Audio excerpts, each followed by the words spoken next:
சேது தமிழ்ச்செல்வி இவங்க 2 பேரையும் பேட்டி எடுத்துட்டு போன கையோட வீட்டுக்கு ஒரு பெரிய கும்பலே கூட்டமே வருது. நாம சொன்ன மாதிரி நம்ம நினைச்ச மாதிரி இந்த தாமரையை வீட்டை விட்டு அனுப்புறதுக்கு நம்ம பண்ண ஏற்பாடுலாம் சரியா தான் போயிட்டு இருக்க போலன்னு ஈஸ்வரி சித்ரான்னு தனியா பேசிக்கிட்டு இருக்காங்க. அந்த நேரத்துல வீட்டுக்குள்ள வரவங்க எங்க ராஜாங்கத்துக்கு வணக்கம் சொல்ல, யார் நீங்களாம் அப்படின்னு ராஜாங்க கேட்க, இந்த வீட்டு பொண்ணை எங்க வீட்டு பையனுக்கு பொண்ணு கேட்டு வந்திருக்கோன்னு சொல்லும்போது இதை கேட்டதும் சாவித்திரிக்கு அதிர்ச்சியா இருக்கு. என்னடி இந்த வீட்டு பொண்ணுன்னா நீ வீட்டில் நீ மட்டும்தான் இருக்க, உன்னை தான் பொண்ணு கேட்டு வந்திருக்காங்க போலையே அப்படின்னு நினச்சிட்டு இருக்காங்க. ஈஸ்வரி சந்தோஷமா வேடிக்கை பார்க்குறாங்க. ஏன்னா நாம இங்க புரோக்கர் கிட்ட சொன்ன மாதிரி அவர் கரெக்டான ஆளை தான் ஏற்பாடு பண்ணியிருக்காரு போல. சொன்ன உடனேயே இங்க தாம்பலத்தட்டோட வீட்டுக்கு வந்துட்டாங்கன்னு ஈஸ்வரி சந்தோஷப்பட்டு நிற்க, ஏமா நாம சொன்னது மாதிரி தானே எல்லாம் நடக்குது. இங்க ஏற்கனவே கல்யாணம் ஆனவனவன், அப்படி இல்லைனா இங்க ஏற்கனவே ஒரு குடும்பத்தை தனியா வச்சு நடத்திட்டு இருக்கவன், இல்லைனா பொறுக்கி திருடன் இந்த மாதிரி எவனையாவது ஒருத்தனை தானே இந்த தாமரைக்கு கல்யாணம் பண்ணி வைக்கணும்னு நம்ம பேசிக்கிட்டோம்னு சொல்ல, ஆமாண்டி எல்லாம் நம்ம நினைச்ச மாதிரி தான் போயிட்டு இருக்கு, நீ கொஞ்சம் அமைதியாயிரு அப்படின்னு சொல்றாங்க. எங்க சித்ராவும் அமைதியாக வேடிக்கை பார்க்க, அம்மா ரொம்ப சந்தோஷமா இருக்குன்னு எங்க ஹாப்பியான மூமெண்ட்டை என்ஜாய் பண்ணிட்டு இருக்காங்க சித்ரா. போசு காவியா எல்லாமே கீழே வந்து இறங்க, அந்த நேரத்தில் வந்திருக்கவங்க தங்களை பற்றி பேசுகிறாங்க. ஐயா எங்களுக்கு ஏக்கர் கணக்கில் நிலம் சொத்து எல்லாமே இருக்குது, கோடி கணக்கில் சொல்லப்போனால் உங்களை விட ஒரு பட்சம் அதிகமான சொத்தே எங்களுக்கு இருக்குது. அதையும் தாண்டி இந்த வீட்டு பொண்ணை எங்கள் வீட்டு பையனுக்கு நாங்கள் கல்யாணம் பண்ணி வைக்க தயாராக இருக்கோம். என் பையனோட விருப்பம்தான் எல்லாமே. உங்கள் வீட்டு பொண்ணை எங்கள் பையனுக்கு ரொம்ப பிடிச்சு போயிருக்கு, அதான் இந்த வீட்டு பொண்ணை எங்கள் பையனுக்கு கல்யாணம் பண்ணி கொடுக்கலான்னு நாங்கள் வந்திருக்கோம். இதில் உங்களுடைய சம்மதமும் இந்த வீட்டு பொண்ணுடைய சம்மதமும் உங்கள் குடும்பத்தாருடைய சம்மதமும் ரொம்ப முக்கியம். அதை தெரிஞ்சுக்கிட்டு அப்படியே நிச்சயத்தை கூட வைக்கிறதுக்கான நாளை குறிச்சிட்டு போகலான்னு தான் வந்திருக்கோன்னு சொல்ல, வந்ததுலேருந்து நீங்கள் உங்களை பற்றி ரொம்ப சந்தோஷமான விஷயத்த தான் சொல்லியிருக்கீங்க. உங்களை பற்றி நானும் கேள்விப்பட்டிருக்கேன். எம்எல்ஏ ஆகிறதுக்கு முன்னாடி கூட உங்களை பற்றி கேள்விப்படாத விஷயமே இல்லை. சொல்லப்போனால் உங்கள் வீட்டில் ஒரு பொண்ணு இருந்திருந்தா நான் எங்கள் வீட்டு பையனுக்கு அதை எடுக்க தயாராக தான் இருந்தேன். ஆனால் உங்களுக்கு ஒரே ஒரு பையனை கூட நான் கேள்விப்பட்டேன்னு சொல்ல, பரவாயில்ல எங்கள் குடும்பத்தை பற்றி நீங்கள் இந்த அளவுக்கு தெரிஞ்சு வச்சிருக்கதை நினைக்கும் போது எங்களுக்கு ரொம்ப சந்தோஷமாக தான் இருக்குது அப்படின்னு வந்தவங்க சொல்ல, அங்கே உட்காந்துருக்க சேது, அப்பா யார் இதுன்னு சொல்ல, நம்மளை விட ரொம்ப பெரிய வசதி மரியாதைன்னு எல்லாத்துலேயும் பெரிய ஆளுங்கடா அப்படின்னு சொல்லிட்டு இருக்காங்க சேதுகிட்ட. ஓ அப்படியான அவரும் காதில் வாங்கிட்டு உட்காந்துருக்க, யாருமா இதெல்லாம் சொல்ல, என்ன இது நம்ம சொன்னதை விட எக்ஸ்ட்ரா பொய்யெல்லாம் அடிக்க விடுறாங்க அப்படின்னு சித்ராவும் ஈஸ்வரியும் பேசிக்கிறேன். அதானே எனக்கும் புரியலன்னு ஈஸ்வரி நின்றுட்டு இருக்காங்க. அங்கே சாவுத்திரிக்கு, ஏண்டி உன்னை தாண்டி பொண்ணு கேட்டு வந்திருக்காங்க, இந்த சேதுவை நம்பி எல்லாம் ஆகாது, சேதுக்கிட்டேருந்து ₹1 காசு வாங்க முடியாது, என் அண்ணனும் காசை இழக்கவே மாட்டாரு, அண்ணனை விட அதிக சொத்து இருக்க ஒரே குடும்பம்னு சொல்கிறாங்க, அண்ணனுக்கும் ஏற்கனவே தெரிஞ்ச குடும்பம்னு சொல்கிறாங்க, அவ்வளோ பெரிய வீட்லேருந்து உன்னை பொண்ணு கேட்டு வந்திருக்காங்க, எனக்கும் ரொம்ப சந்தோஷமாக இருக்குது, வாடி அப்படின்னு சொல்லி அங்கே தனியாக நின்று பேசிக்கிட்டு இருந்த சாவித்திரி அங்கே தாமரையை கூட்டிகிட்டு போய் உள்ளே ரெடி பண்ணுறாங்க. ரெடி பண்ணிவிட்டு வெளியே கூட்டிகிட்டு வரவும் செய்கிறாங்க. நீங்கள் என் பொண்ணு தாமரையை தானே பார்க்க வந்திருக்கீங்கன்னு சொல்ல, அண்ணே எனக்கு இதில் பரிபூர்ண சம்மதம்ண்ணே, எத்தனை நாளைக்கு தான் இந்த வீட்டில் கல்யாணம் ஆகாமல் என் பொண்ணு தாமரையும் இந்த வீட்டில் இருக்க முடியும், பேசாமல் இந்த சம்மந்தத்தை முடிச்சு வச்சலான்னு, அவளுக்கும் கூட ஓகே தானே அப்படின்னு சொல்ல, என்னம்மா உனக்கு சம்மதமா அப்படின்னு சொல்லி கேட்க, சம்மதம் தான் அப்படின்னு சொல்கிறாங்க. நாங்கள் பார்க்க வந்த பொண்ணு இந்த பொண்ணு கிடையாது அப்படின்னு வந்திருக்கவங்க பெரிய குண்டை தூக்கி போடுறாங்க. என்ன சொல்கிறீங்க, என்னோட பொண்ணு கண்மணி, அவளுக்கு கொஞ்சம் நாளைக்கு முன்னாடி தான் கல்யாணம் ஆனது, இந்த வீட்டில் கல்யாணம் ஆகாமல் இருக்கிற ஒரே ஒரு பொண்ணுனா அது தாமரை மட்டும் தானே அப்படின்னு சொல்கிறாங்க. அப்பதாவும் இங்கே ராஜாங்கமும் ஆமான்ற மாதிரி மோகனாவும் தலையாட்டிட்டு நிற்க, இங்கே ஈஸ்வரிக்கும் சித்ராவுக்கும் ஒன்றும் புரியலை. என்ன இது நாம் சொன்ன ஆள் வரல, ஏய் அந்த புரோக்கருக்கு ஃபோனை படுறி அப்படின்னு சொல்லி புரோக்கருக்கு ஃபோன் போட்டான். ஏமா நீங்கள் சொன்ன மாதிரியான ஆட்களை தேடிக்கிட்டு தான் இருக்கேன், நிச்சயமாக கிடைப்பாங்க, கிடைச்சதும் நானே உங்களுக்கு தகவல் சொல்கிறேன் அப்படின்னு சொல்ல, அப்போ வீட்டுக்கு வந்திருக்கவங்க யாருன்ற கேள்வி எல்லாருக்குள்ளேயும் இருக்கு. அப்போது காவியா அங்கே வந்து நிற்கிறாங்க. மாமா உங்ககிட்ட இந்த விஷயத்த சொல்லாததுக்கு என்னை மன்னிக்கணும் அப்படின்னு சொல்கிறாங்க. என்னம்மா காவியா நீயா இந்த ஏற்பாட்டை பண்ணன்னு சொல்லி கேட்க, ஆமான்ற மாதிரி சொல்கிறாங்க. அங்கே அந்த அவுட் ஹவுஸில் இருக்க தமிழ்ச்செல்வி, தனு, மலர் 3 பேரையுமே அப்பத்தா கருப்பு மூலமாக வர சொல்ல, கருப்பு 3 பேரையும் வீட்டுக்கு கூட்டிகிட்டு வராங்க. என்னாச்சு அப்படின்னு சொல்லி கேட்குறாங்க. உன்னைய பொண்ணு கேட்டு வீட்டுக்கு மாப்பிள்ளை வந்திருக்காங்கன்னு சொன்னதுமே அங்கே உட்காந்துருக்க மலருக்கு பயங்கர ஷாக்காக இருக்கு. மலரும் வீட்டுக்குள்ளே வராங்க. எனக்கு அப்படின்ற மாதிரி வந்து அதிர்ச்சியோட நிற்க, ஆமாம் இங்கே மலருக்கு தான் நான் மாப்பிள்ளையை பார்த்துருக்கேன், இந்த வீட்டை விட ரொம்ப வசதியான இடம் அப்படின்னு சொல்ல, எல்லாம் தெரிஞ்சதை யோசிச்சு தான் நீ பண்றியா, மலர் யாருன்னு உனக்கு தெரியுமான்னு சொல்லி கேட்க, மலர் யாரு எப்படிப்பட்டவனி உங்களை எல்லாரையும் விட எனக்கு நல்லா தெரியும் அப்படின்னு காவியா சொல்கிறாங்க. என்னக்கா இது, இல்லை எனக்கு இந்த கல்யாணத்தில் அப்படின்னு சொல்ல வரும்போது, மலர் கொஞ்சம் நான் சொல்கிறத பொறுமையாக கேளு அப்படின்னு சொல்கிறாங்க. ஏன்னா வீட்டிலேருந்து வந்திருக்கவங்க மாப்பிள்ளை வீட்டுக்காரங்க மட்டும்தானே தவிர மாப்பிள்ளை இன்னும் இங்கே மலரை பார்க்கவே இல்லை, மலரும் மாப்பிள்ளையே இன்னும் பார்க்கவே இல்லை. அப்போ காவியா சொல்கிறாங்க, மாமா வந்திருக்கவங்க வேற யாரும் கிடையாது, எங்களுக்கு ரொம்ப ரொம்ப வேண்டப்பட்ட நெருங்கிய சொந்தன் கூட சொல்லலாம் அப்படின்னு சொல்லியிருக்காங்க. என்னம்மா காவியா, என்ன அவசரம்?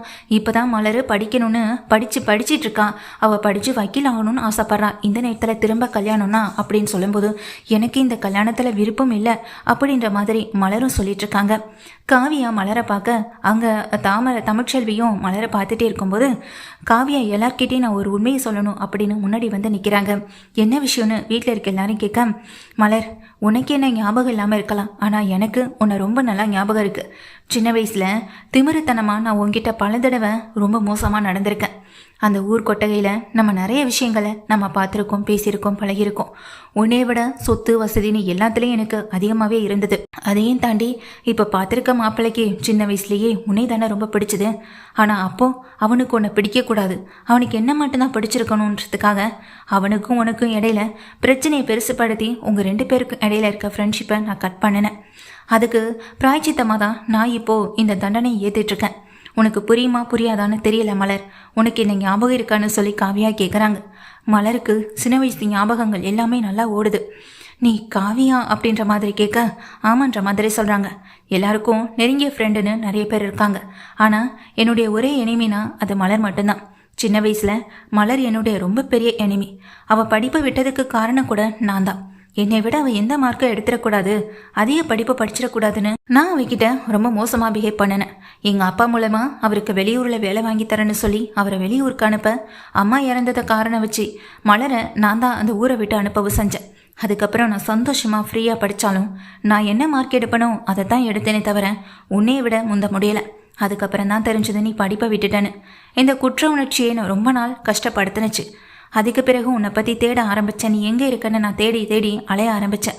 அது மட்டும் இல்லை, சின்ன வயசில் உன் கூட ஃப்ரெண்டாக பழகிட்டு இருந்தான்ல அருண், அவனை உன்கிட்டேருந்து கட் பண்ணதும் நான் தான். இப்போ அவன் எவ்வளோ பெரிய சுச்சுவேஷனில் நல்ல நிலைமையில் நல்ல சம்பளத்தில் இருக்கான் தெரியுமா?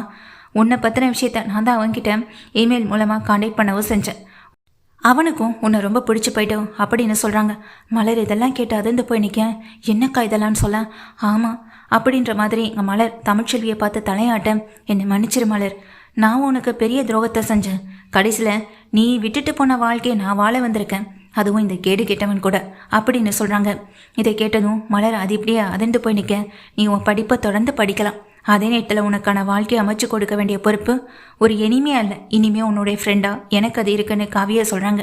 காவியா இப்படி பேசினதை கேட்டதும் மலர் கண்கலங்க காவியா போய் மலரை கட்டிப்பிடிக்க அங்கே இருக்க அத்தனை பேரும் எங்கள் 2 பேரையும் பார்த்து புன்சிரிப்போட நிற்க, என்னம்மா இப்போவே தாம்பலத்தட்டை பார்த்திக்கலாமான்னு சொல்லி கேட்க, மலர் எப்போ சரின்னு சொல்கிறாலோ அன்னைக்கு நீங்கள் வாங்க அங்கள், நிச்சயமாக மலருக்கு இந்த சம்மந்தத்தில் ரொம்ப பிடிக்கும் அப்படின்னு சொல்ல, எங்கள் பையனுடைய ஒரே விருப்பத்துக்காக நாங்கள் வந்திருக்கோம், நிச்சயமாக அவன் ஊருக்கு வந்ததுக்கு பிறகு உன்னை வந்து பார்க்க சொல்கிறமான்னு வந்தவங்க எல்லாரும் மலரை பார்த்து பேசிட்டு அந்த இடத்த விட்டு கிளம்பி போகவும் செய்கிறாங்க. மலர் காவியாவை பார்த்துக்கிட்டே இருக்காங்க. காவியாவும் எங்கள் வீட்டில் இருக்க எல்லார்கிட்டையும் நான் இந்த விஷயத்த சொல்லாமல் மறைச்சதுக்கு மன்னிக்கணும், ஆனால் எனக்கு இதை தவிர்த்து வேறு வழி இல்லை. என்னால் அழிஞ்சு போன ஒரு பொண்ணோட வாழ்க்கையை நான் சரி பண்ணுறது தான் சரின்னு தோணுச்சு, அதுக்காக தான் வந்தேன். மலரை எங்கெங்கேயோ தேடினேன், எங்கெங்கேயோ இருப்பாளோன்னு நான் நினச்சேன். கடைசியில் இந்த வீட்டில் நான் கல்யாணம் பண்ணிட்டு வந்தவனுக்கு முதல் மனைவியாக அவள் தான் இருந்திருக்கான்னு இங்கே வந்ததுக்கு பிறகு தான் எனக்கு தெரிஞ்சது. அவளை நான் நேற்று தான் பார்த்தேன் அப்படின்னு சொல்கிறாங்க. ஊர்க்காரவங்களை தேடி அவள் ஊருக்கு நான் போன போது ஊர்க்காரவங்க இவளுடைய ஃபோட்டோவையும் இவங்க தகவலையும் மட்டும்தான் கொடுத்தாங்க, ஆனால் எங்கே இருக்காங்கன்ற சில விஷயங்கள் அவங்களுக்கு தெரியலை. அதுக்கு பிறகு அவங்க அப்பாவை கஷ்டப்பட்டு தேடி கண்டுபிடிச்சப்போ தான் விஷயத்த சொன்னாங்க. நேற்றுக்கு காலையில் தான் நான் மலரை இந்த வீட்டுக்கு முன்னாடி வாசலில் கோலம் போடும்போது பார்த்தேன். பார்க்கும்போது எனக்கு அவ்வளோ கஷ்டமாக இருந்துச்சு. என்னால் ஒருத்தியோட வாழ்க்கை இந்த அளவுக்கு படிச்சு நான் மட்டும் அவளை ஊர்லேருந்து அனுப்பி இங்கே வைக்கலனா அவளுக்கு இப்படிப்பட்ட வாழ்க்கை அமைஞ்சிருக்காதுல்ல, அவள் ஆசைப்பட்ட மாதிரி பெரிய வக்கீல் ஆயிருப்பாள். இது எல்லாத்துக்கும் காரணம் நான் தானே அப்படின்ற குற்ற உணர்ச்சி என்னை கொண்டுகிட்டே இருக்கு. இனி நீ படிக்கிறதுக்கு உறுதுணையாக நான் எப்போதுமே இருப்பேன் மலர்.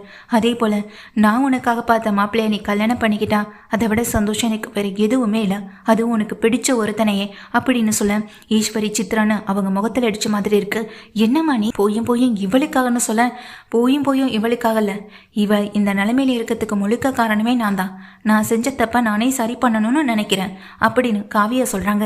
இதை கேட்டதும் நீ உன் தப்ப உணர்ந்து இவ்வளவு பெரிய விஷயத்த பண்ணிருக்கலாமா, நிச்சயமா எல்லாம் நல்லதுக்கே நடக்கணும் ராஜாங்க வாழ்த்துட்டு தான் போறாங்க. காவியா அங்கே நின்றுகிட்டு இருக்கும்போது இங்கே சித்ராவும் அந்த நேரத்தில் சாவுத்திரி தாமரை ஈஸ்வரி எல்லாமே பக்கத்தில் வர, என்ன எல்லாரும் என்னையவே பார்த்துட்டு இருக்கீங்கன்னு சொல்ல, இல்லை அந்த வேலைக்கார பொண்ணுக்காக, சரிம்மா உன்னுடைய ஃப்ரெண்டுக்காக நீ இவ்வளோ தூரம் செய்கிறது எல்லாமே சரிதான், ஆனால் இவ்வளோ பெரிய சம்மந்தம் அதெல்லாம் அவளுக்கு தேவையா, அதை அனுபவிக்கிறதுக்கான ஒரு வாய்ப்பு அவளுக்கு இருக்குமான்னு சொல்லி கேட்க, ஏன் உங்கள் பொண்ணை இந்த வீட்டிலேருந்து இதெல்லாம் அனுபவிக்கும் போது எந்த தப்புமே செய்யாத மலர் அதை அனுபவிக்கிறதுல தப்பு இல்லையே, அப்போ கூட அவள் எந்த பணமும் காசுக்கும் ஆசைப்படாதவ, உங்களை மாதிரி அவள் ஒரு நாள் இருக்கக்கூடியவ கிடையாது. நான் மலருக்கு ஆசைப்பட்ட மாதிரியான வாழ்க்கையை அமைச்சு கொடுப்பேன், நான் ஆசைப்பட்ட வாழ்க்கையும் எனக்கு அமையும்னு சொல்லிட்டு போக, என்ன சொல்கிறான்னு புரியாமல் ஈஸ்வரியும் சித்ராவும் தகச்சு போய் நிற்க, அங்கே நின்றுட்டு இருக்க சௌத்ரியும் தாமரையும் போயும் இந்த மலருக்கா ச்சே அப்படின்ற கோவத்தில் தான் நின்றுட்டு இருக்காங்க. தான் பொண்ணுக்கு தான் இந்த வாழ்க்கை கிடைக்குமோன்னு ஏக்கத்தோடு இருந்தாங்க. கடைசியில் அது தான் பொண்ணுக்கு இல்லைன்னு தெரிஞ்ச பிறகு அப்படியே நொந்து போயிடுறாங்க இங்கே சாவுத்திரி தாமரைன்னு எல்லாருமே. ஆனால் கடைசியில் தமிழ்ச்செல்விக்கும் சேதுவுக்கும் பெரிய ஆச்சரியமாக தான் இருக்குது. தனம் தமிழ்ச்செல்வி 2 பேரும் மலரை பார்த்து நடந்த விஷயம் எல்லாத்தையும் கேட்டு தெரிஞ்சுக்கவும் செய்கிறாங்க. அக்கா நீங்கள் இந்த விஷயத்தெல்லாம் சொல்லவே இல்லைன்னு சொல்ல, இல்லை மலர், இல்லை தமிழ், இந்த விஷயத்த சொல்லி என்னாக போகுது, நம்ம கஷ்டம் நம்மளோட இருக்கட்டுமே நினச்சேன். ஆனால் காவியா அப்படின்னு சொல்லும்போது காவியா அந்த வீட்டுக்குள்ளே போகிறாங்க. திரும்பவும் மன்னிக்க சொல்லிட்டு மன்னிப்பு கேட்டுட்டு காவியா வந்து மலரை கட்டிப்பிடிச்சு ஆறுதல் சொல்கிறது மட்டும் இல்லாமல், நீ படிக்கிறதுக்கு எந்த உதவியாக இருந்தாலும் நான் செய்வேன், உன்னுடைய படிப்பு விட்டு போனதுக்கு காரணம் நான், உன் வாழ்க்கை இந்த நிலைமைக்கு போனதுக்கான காரணம் நான், இனி அப்படி எந்த ஒரு கஷ்டமும் உனக்கு வராமல் நான் பார்த்துப்பேன். காவியா மலருக்கு வாக்கு கொடுக்கவும் செய்கிறாங்க. இப்போ இது மூலமாக ஒரு நல்ல ஃப்ரெண்ட்ஷிப் இவங்களுக்குள்ளே வரவும் செய்யுது. இந்த மாதிரியான சீக்வன்ஸோட இந்த சீரியல் போனால் நல்லாயிருக்கும்னு நினைக்கிறவங்க இந்த வீடியோக்கு ஒரு லைக் பண்ணி உங்கள் ஆதரவை தெரிவிங்க.